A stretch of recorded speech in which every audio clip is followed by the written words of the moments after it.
The Gospel according to Luke. Chapter 5.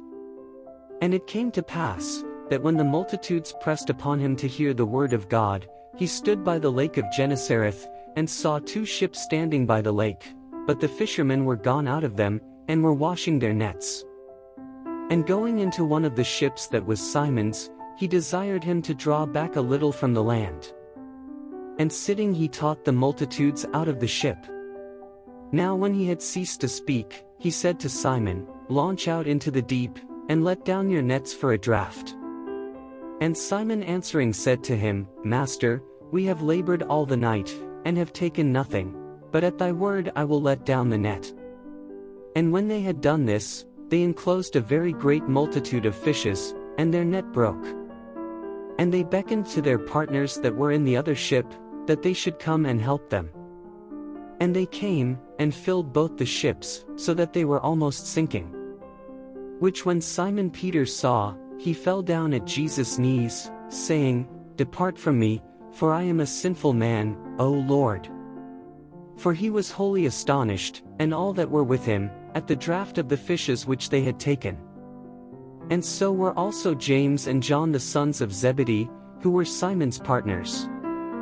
And Jesus saith to Simon, Fear not, from henceforth thou shalt catch men. And having brought their ships to land, leaving all things, they followed him. And it came to pass, when he was in a certain city, behold a man full of leprosy, who seeing Jesus, and falling on his face, besought him, saying, Lord, if thou wilt, thou canst make me clean.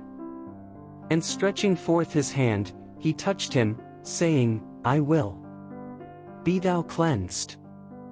And immediately the leprosy departed from him. And he charged him that he should tell no man, but, Go, show thyself to the priest, and offer for thy cleansing according as Moses commanded, for a testimony to them. But the fame of him went abroad the more, and great multitudes came together to hear, and to be healed by him of their infirmities. And he retired into the desert and prayed.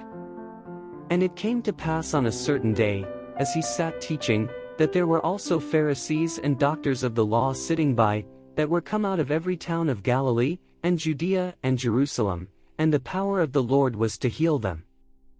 And behold, men brought in a bed a man, who had the palsy, and they sought means to bring him in, and to lay him before him. And when they could not find by what way they might bring him in, because of the multitude, they went up upon the roof, and let him down through the tiles with his bed into the midst before Jesus. Whose faith when he saw, he said, Man, thy sins are forgiven thee. And the scribes and Pharisees began to think, saying, Who is this who speaketh blasphemies?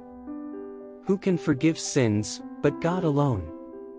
And when Jesus knew their thoughts, answering, he said to them, What is it you think in your hearts? Which is easier to say, Thy sins are forgiven thee, or to say, Arise and walk? But that you may know that the Son of Man hath power on earth to forgive sins, he saith to the sick of the palsy, I say to thee, Arise, take up thy bed, and go into thy house.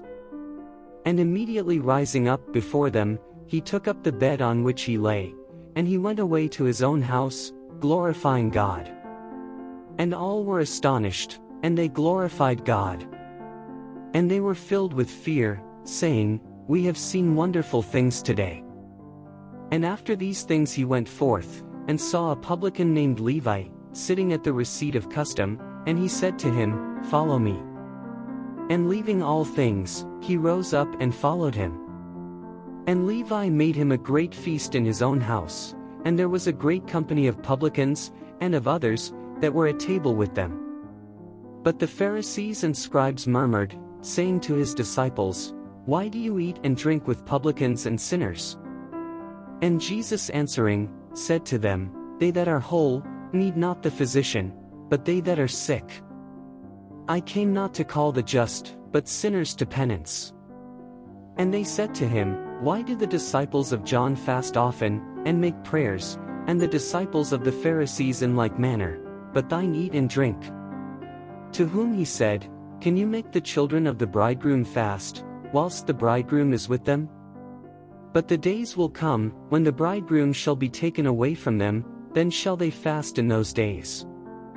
And he spoke also a similitude to them, that no man putteth a piece from a new garment upon an old garment, otherwise he both rendeth the new, and the piece taken from the new agreeth not with the old. And no man putteth new wine into old bottle, otherwise the new wine will break the bottles, and it will be spilled, and the bottles will be lost. But new wine must be put into new bottles, and both are preserved. And no man drinking old, hath presently a mind to new, for he saith, the old is better.